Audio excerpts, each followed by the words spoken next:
नमस्कार।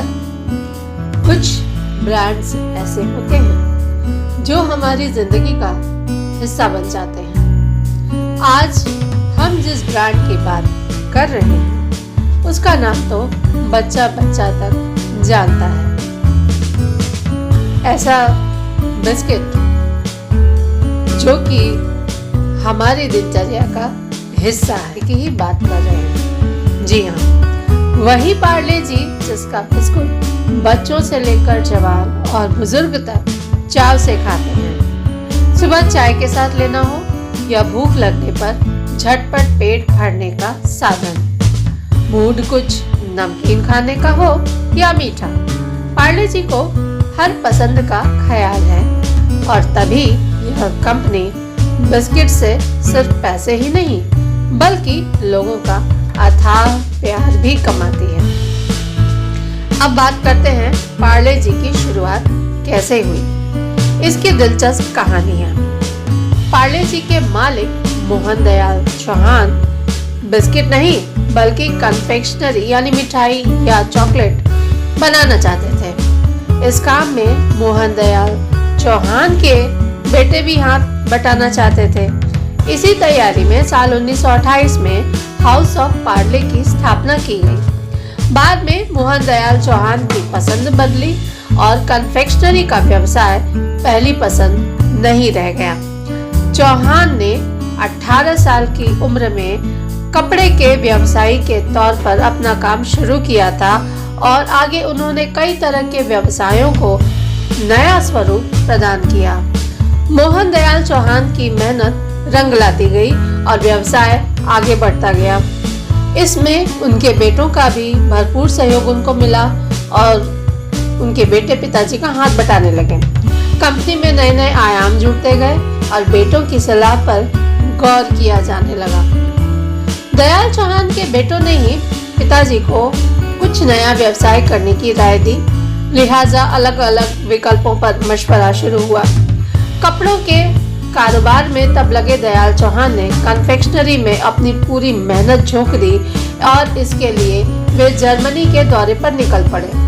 वहां उन्हें कन्फेक्शनरी की तकनीकी और व्यवसाय के नए नए गुर सीखने थे। इसी क्रम में 1928 में मोहन दयाल चौहान ने हाउस ऑफ पार्ले की स्थापना की। इस नाम के पीछे भी दिलचस्प कहानी है। कंपनी का नाम पार्ले इसलिए पड़ा क्योंकि यह मुंबई से हटकर विले पार्ले में लगाई गई थी। विले पार्ले से कंपनी को पार्ले का नाम मिला। कन्फेक्शनरी बनाने की पहली मशीन 1929 में लगाई गई। काम शुरू हुआ और पार्ले कंपनी में मिठाई, पेपरमिंट, टॉफी इत्यादि बनाई जाने लगी। ग्लूकोज, चीनी और दूध जैसे कच्चे माल से इन चीजों का उत्पादन शुरू हुआ। शुरुआती दौर में इस काम में 12 परिवारों के सदस्य जुड़े। इन्हीं परिवारों के लोग इंजीनियरिंग से लेकर निर्माण और यहाँ तक कि उत्पादों की पैकेजिंग का काम भी संभालते थे। CNBC टीवी 18 की एक रिपोर्ट के मुताबिक कंपनी से जो पहला उत्पाद बाजार में आया था वह था ऑरेंज वाइट। देखते देखते इस टॉफी ने काफी नाम कमाया और लोगों की जुबान पर पार्ले का नाम चढ़ गया।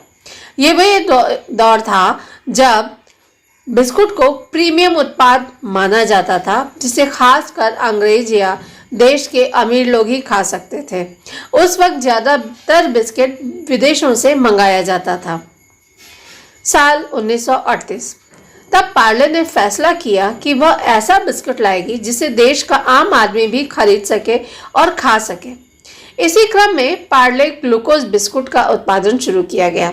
यह बिस्किट सस्ता था और हर जगह बाजार में उपलब्ध था, इसलिए इसने काफी कम वक्त में पूरे देश के घर घर में अपनी पकड़ बना ली। इस बिस्कुट के साथ एक राष्ट्रवादी विचारधारा यह भी थी कि देश में इसे पहली बार बनाया गया है और अब विदेशी बिस्कुट पर कोई निर्भरता नहीं रही, यानी निर्भर रहने की कोई जरूरत नहीं रही।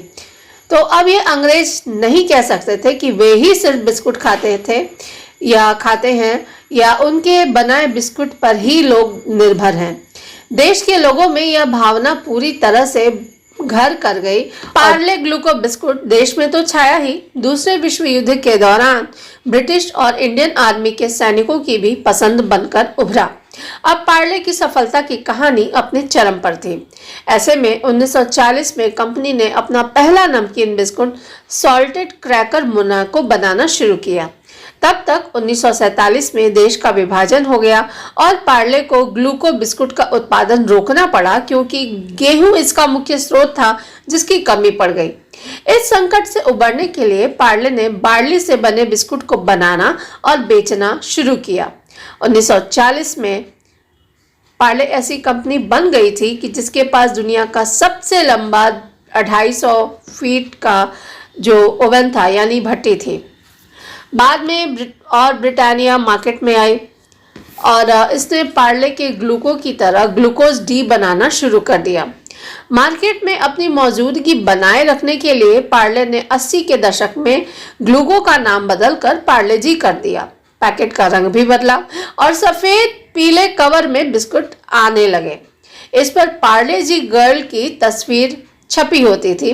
शुरू में जी का मतलब ग्लूकोज होता था, लेकिन 2000 के दशक में यह जो जी था वह जीनियस के तौर पर जाना लगा।